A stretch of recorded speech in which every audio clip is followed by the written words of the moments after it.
Welcome to the TJ Mauldin Leadership Podcast, where we talk about life, leadership, and the gospel. All right. Hey, welcome to the podcast today. Thanks so much for hanging out with me. I'm super grateful that you would take some of your time just to hang out and listen to the stuff I have to say. I'm not sure that I would always listen to me, but I'm really grateful that you all listen to me. It's really, really encouraging, and it's awesome. Also, listen, if you have questions, I don't say this a lot, but if you have questions, if there's a topic that you want addressed, if you have any questions, make sure that you look in the link below, or you look under in the description if you're watching on YouTube or Apple Podcasts, wherever you're watching, and snag that email and reach out. We'd love to hear from you. Always appreciate when you like and subscribe. Listen, today I want to talk about something that I heard a few weeks ago that for me has been, it's been really kind of challenging and awesome. There's this girl. She's not a girl. She's a full-blown woman, all right? And she is a beast of a woman. And when I say beast, I mean it in the most endearing way. She is two-time CrossFit game winning Annie Thor's daughter. All right, that's her name, Annie Thor's daughter. She's from Iceland. She's an Icelandic beast of a queen, okay? I don't know any other way to say it. And I heard her on a podcast. Now, Annie, last year, I think year and a half ago, she had a kid, had like a 6-month recovery time, enrolled into the CrossFit Games. She qualified for the CrossFit Games, and she does this snatch, overhead Olympic movement, pulls the weight over her head, finishes first in a competition. She obviously doesn't win the whole thing, but man, the whole place erupted, just went absolutely crazy. And because she had battled back, she really struggled with some postpartum depression, and she's really vocal and open about this. And someone was asking her the other day, they said, Annie, listen, like, you have got to be one of the most motivated people that I've ever seen. Like, what is it that motivates you? You know, you came through, some pretty severe postpartum depression. You came through obstacles and training. Her abs separated, that thing that happens to women in their pregnancy and their delivery. Her abs separated, and like, she went through all these physical struggles. And she looked at the camera, she looked at the person that was talking, and she said, oh, that's easy. Motivation is overrated. And when she said that, I was like, what? Like, this person that, like, and listen, she's known as the smiling CrossFit queen. She's always smiling. She's always happy. And she said this just deadpan. She said, motivation is overrated. And when I heard her say that, it began to light this fire in me of which I probably self-evaluate. That's a real clever way of saying that I'm critical of myself, I think. So, like, I self-evaluate. No, bro, you're just really hard on yourself. So I self-evaluate a lot. And when I hear a phrase like that, I'll turn that in on myself and say, okay, how does this apply to me? Well, motivation, when she said motivation is overrated, I was like, that's good. Because then she went on to say this. Here was the follow-up. She said, I'm not always motivated to go to the gym. I'm not always motivated to be the best parent. And then I started kind of in my own mind, like, from that soundbite, I started to go down that road. Like, I'm not always motivated to be the greatest pastor or the greatest preacher. Like, if this is about being real and full transparency, right? And I thought, well, how did I then become a skilled deliverer of God's word, a skilled preacher, someone that can look at the scriptures and dig out truths and study the hermeneutical reference, like the time period, the geography of the land, the culture of the people. Like, how did that happen for me? And in the same way, I think it happened for her when it came to Olympic lifting and stuff. It's not so much that she was always incredibly motivated, but that she chose to be disciplined. I say, well, how can you be disciplined? The first thing that you have to do, check this out, is that you have to establish a goal. My mind was blown, all right? Absolutely freaked out when I read the stat the other day that 97% of Americans do not have a single written goal in their life. Or the way the quote read was, 97% of Americans do not have an established, discernible goal in their life. 97%. So 97% of the people that walk around in this country do not have a written down, established, discernible goal in their life. And so I was like, all right, since I'm into fitness, I own a gym. I was like, I wonder what that looks like to the health crisis in America. I wonder how that applies to like obesity. So I started doing some study, and I kind of ran down this rabbit trail of stats. And I was like, okay, 42% of Americans are considered obese. 30.7% of Americans are considered to be overweight. And so, listen, if you struggle with your weight, if food is an issue for you, like this podcast portion of this is not to shame you. It's just to show you this incredible statistical reality that I really just kind of stumbled upon. When I looked at the percentage of Americans that are underweight, it's 2.5%. Only 2.5% of Americans are underweight. So there's this whole plethora, this whole statistical reality, not anomalies, reality of people in America. 97% of people in America do not have in their lives a discernible goal when it comes to their weight, when it comes to fitness goals, when it comes to health in their life, when it comes to the things that they want to eat and to not eat, things that they want to cut out, whether it be sugar or fats or unhealthy fats, I should say. So there's real percentages. Like there's this real test study to show us that, yeah, like 97% of people don't have, well, how do we motivate them? Motivation comes and goes. It has to be at some point in your life, and I'm not just addressing health, but there has to be a moment where motivation gets kicked out the door because it's overrated and discipline takes effect in your life. Like, because think about this, people can motivate you. I've shared this story before. My dad's a diabetic. Like the fact that my dad could lose like fingers and toes because he eats sugar should motivate him to eat correctly. He still eats sugar. Like he eats desserts. Like motivation doesn't matter.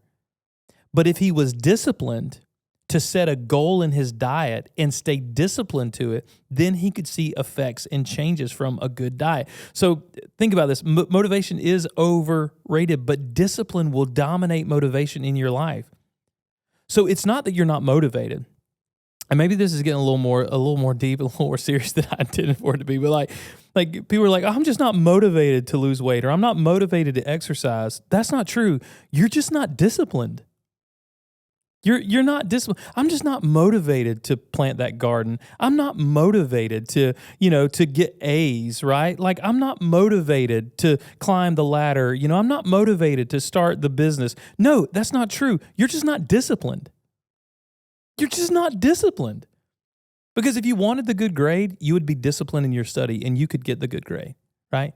Like if you wanted to launch the business, you could be disciplined in, sitting down with an attorney and figuring out what you need for your LLC. You could be disciplined in looking at your finances to see if it's something that you could launch. Like if you wanted to be serious about your weight, you could sit down and look at the things that you're eating and find out a disciplined regimen to curb your diet and to put healthy things in your stomach. So that will decrease your body fat and increase your muscle mass. Like I could. So it's not a lack of motivation, it's a lack of discipline, right? So you say, okay, TJ, well, you're kind of being a jerk, and that's not my heart. That's not what I'm trying to be. But I have to ask myself this question, like, are there areas of my life that I have given way to, I'm just not motivated, when the reality is that I'm just not disciplined? There's three things for me, and I'm going to give you I always try to give you at least three simple things. There's three things that I believe are the enemy of progress when it comes to being disciplined. Number one, we negotiate with ourselves. There's a great quote by the Mamba, and he says it like this, Kobe Bryant. He says, when we negotiate with ourselves, what it really means is that we're capitulating to fear. When we get afraid, we begin to negotiate with ourselves, right? Like when you hit your snooze button in the morning, you're not hitting your snooze button in the morning. You're negotiating with yourself that you're too tired. Like, if I could just get a few more minutes, I would feel better. What's 9 more minutes, right? Like that's just a practical way that you're negotiating with yourself. Like, oh man, yeah, I have these goals that I want to reach. I want that beach body this summer, whatever it is. I don't know. But you begin to negotiate. Well, like, what's one donut? right? Well, like what's one number 7 from McDonald's? You know, like we negotiate with ourselves. Like what's one going out and partying with my friends rather than doing my homework? We negotiate with yourselves. And when you negotiate with yourself, negotiation is an absolute enemy of progress because it means you're backing up. You're robbing from yourself opportunity to succeed. Like every time you hit the snooze button in the morning, and I'll just harp on this for a second. Every time we hit the snooze button, we're robbing from ourselves good starts to our day. Because there's never been a time, like this is just true for me, like there's never been a time that I've hit the snooze button that the next time that it went off, I was happy about it. Like, has there ever been a moment where you hit the snooze button and then you slept for 8 more minutes and you were like, whoo, yeah, I'm glad I slept for those 8 minutes. Now I feel totally refreshed and ready to face the day. No, I feel like crap. And so do you. Like, so we're robbing when we negotiate with ourselves, we rob from ourselves the opportunity to start the day, to do the diet, to achieve the goal weight, to be healthy, right? Like when we negotiate with ourselves, we rob from ourselves those opportunities, that discipline of saying yes or no, right? The second thing to me that's been an enemy of progress in my life that's so far beyond motivation is blame. I blame others, right? Like I blame the lack of motivation, or I blame other people. Or I blame, y'all, listen, let me say it like this, and I'll just be real transparent. I was really bad in school. Now, I heard a friend of mine say this in one time joking, and it really just fit my life, so I kind of adopted it. But it was like there were 365 people in Lee County's graduating class, and I finished 3rd in my class from the bottom. You know what I'm saying? And it's really true. Like on my SAT, I scored a 900 on my SAT, and you get like, at the time you got like 600 points just for writing your name. Like I'm dumb as a bag of rocks. I'm surprised any of y'all tune into this podcast and listen to me, right? But this is what I did. My parents split when I was young. I was bounced from house to house, right? And I remember all of my quantitative, all of the testing that I did, that I was tested for gifted when I was younger, because on standardized testing, I scored through the roof on everything, through reading, through comprehension, on all these levels. The year that my parents divorced, when I was in the 4th grade, it was the first time that I failed a class and I was held back a grade. And so for years, I blamed my parents. I was like, the reason I'm not succeeding in school is because my parents divorced. And then as I got older, they were like, you have a learning disability, right? Like sometimes I flip numbers and percentage fractions around in my head, right? Formulas flip around in my head when it comes to my mathematical things. And so I began to, I have this disability. I can't be a great leader because I have this learning disability. I can't be a great leader because I'm terrified in front of crowds and in front of people, right? I can't do these big goals. I can't reach these big goals in my life because, I have this deep desire. I felt like I was called to lead worship and to sing and to write songs, but I can't read music. And I remember sitting there looking at a bass clef and a treble clef and sitting through Music 101 at a local college, and I dropped out. Like I had a scholarship because I could do stuff. Like I was talented, but I had a music scholarship in the first 3 months. I was like, man, I'm not smart enough. So I blamed learning disabilities. I blamed my parents. I blamed all these things. And what I realized is like all of that blame was just the enemy of progress. And some of you, listen, I know this because this is a human condition. You're blaming your mom or your dad for your lack of progress when you're just not disciplined. You're blaming a bad breakup, for your inability to treat the opposite sex correctly. You're blaming your last boss for your laziness. Right? We could go on and on and on. Like there's so many times. Motivation's not your problem. You're just negotiating with yourself. Motivation's not your problem. It's not my problem. We're just blaming other people. Right? So grab some discipline. Choose the difficult thing. There's one last thing that's the enemy of progress, at least for me in my life. And I'm just being really transparent. Is that I compare myself to other people. Like if there's been one thing that's held me back in this list of 3, this probably comes to the surface more times than not. I compare myself. Well, I'm not as smart as this person. I'm not as handsome as this person. Y'all, I've thought all this crazy stuff, right? Like I can't sing as good as this person. I can't preach as good as that person. I can't lead as good as that person, right? And so I'm spending my life comparing myself to all of these other people rather than being disciplined in what I've been gifted with. So that's been an enemy of progress in my life. I heard one time I'll tell y'all this crazy story. And there was somebody to witness it. So this isn't like a podcast story to make up so that you feel connected. But check this out. I was sitting in a Starbucks on my way to deer hunt one time in Kentucky, me and my friend Matt Bell. And there were these moms that were just absolutely trashing this other mom.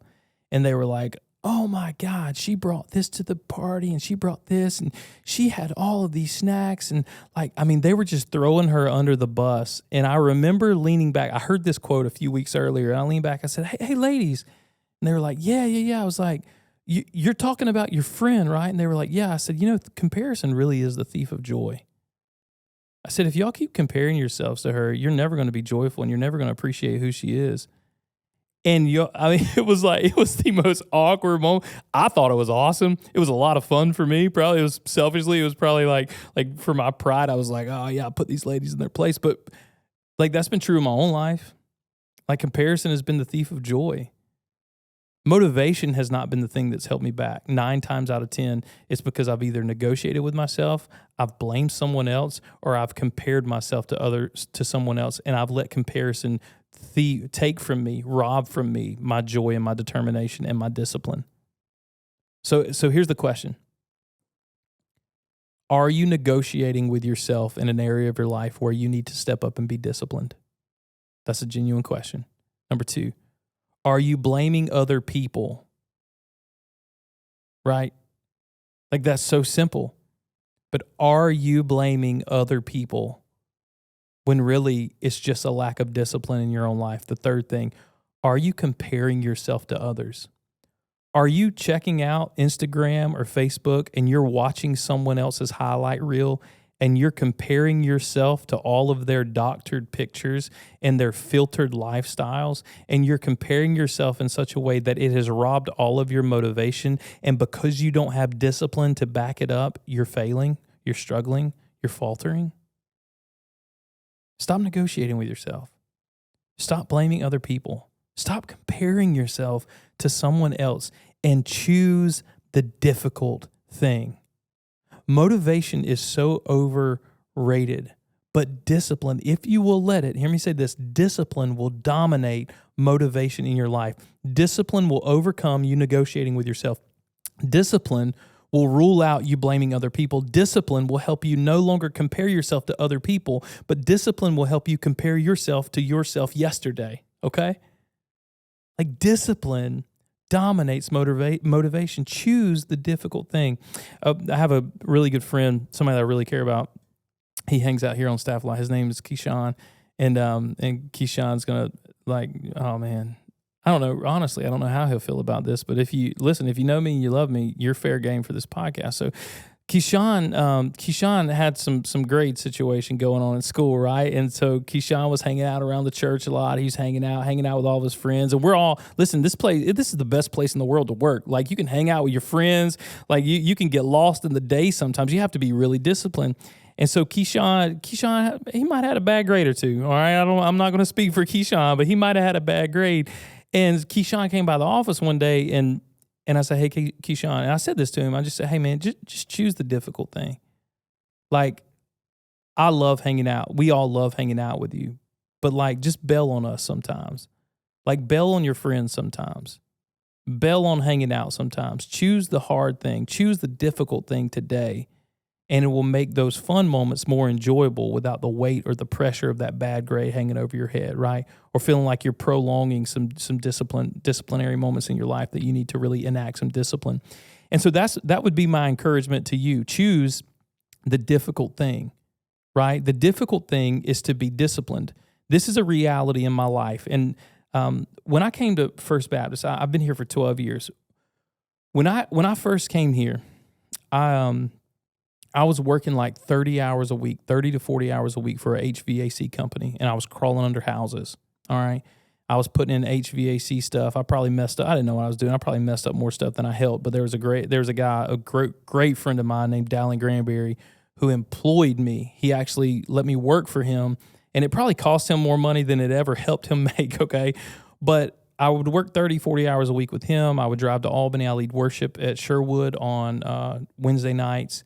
I was scrapping metal at the time. That was like a big thing. I was cutting down like grain bins and and doing all this stuff for farmers and taking metal and selling it. And then at the same time, I was still traveling with a band, probably every other weekend through the spring. But I started preaching at First Baptist on Sunday mornings. And I knew that no matter what went on during the week, I had to have a dedicated 4 or 5 hours at least for sermon prep, where I really just sat alone with my sermon. So because of my schedule at the time, my sermon prep was moved to Friday night and to Saturday night.